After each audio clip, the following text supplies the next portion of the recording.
ओम शांति। 2 जनवरी 2025। बाप दादा के मधुर महावाक्य सार है। मीठे बच्चे, बाप का पाठ एक्यूरेट है। वह अपने समय पर आते हैं, जरा भी फर्क नहीं पड़ सकता। उनके आने का यादगार शिवरात्रि खूब धूमधाम से मनाओ। मीठे बच्चे, बाप का पाठ एक्यूरेट है। वह अपने समय पर आते हैं, जरा भी फर्क नहीं पड़ सकता। उनके आने का यादगार शिवरात्रि खूब धूमधाम से मनाओ। प्रश्न: किन बच्चों के विकर्म पूरे विनाश नहीं हो पाते? किन बच्चों के विकर्म पूरे विनाश नहीं हो पाते? उत्तर: जिनका योग ठीक नहीं है, बाप की याद नहीं रहती, तो विकर्म विनाश नहीं हो पाते।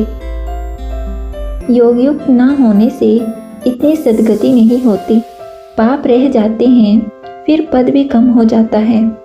योग नहीं तो नाम रूप में फंसे रहते हैं। उनकी ही बातें याद आती रहती हैं। वह देही अभिमानी रह नहीं सकते। धारणा के लिए मुख्य सार: पहला है, शिव जयंती पर अविनाशी ज्ञान रत्नों का दुकान निकाल सेवा करनी है। घर घर में रोशनी कर सबको बाप का परिचय देना है। दूसरा, सच्चे बाप से सच्चा होकर रहना है। कोई भी विकर्म करके छिपाना नहीं है। ऐसा योग युक्त बनना है जो कोई भी पाप रह न जाए। किसी के भी नाम रूप में नहीं फंसना है। वरदान: मैंपन के भान को मिटाने वाले ब्रह्मा बाप समान श्रेष्ठ त्यागी भव। मैंपन के भान को मिटाने वाले ब्रह्मा बाप समान श्रेष्ठ त्यागी भव।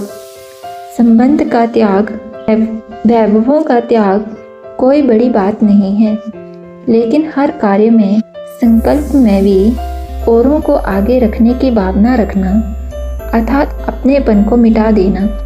पहले आप करना, यह है श्रेष्ठ त्याग। इसे ही कहा जाता स्वयं के भान को मिटा देना।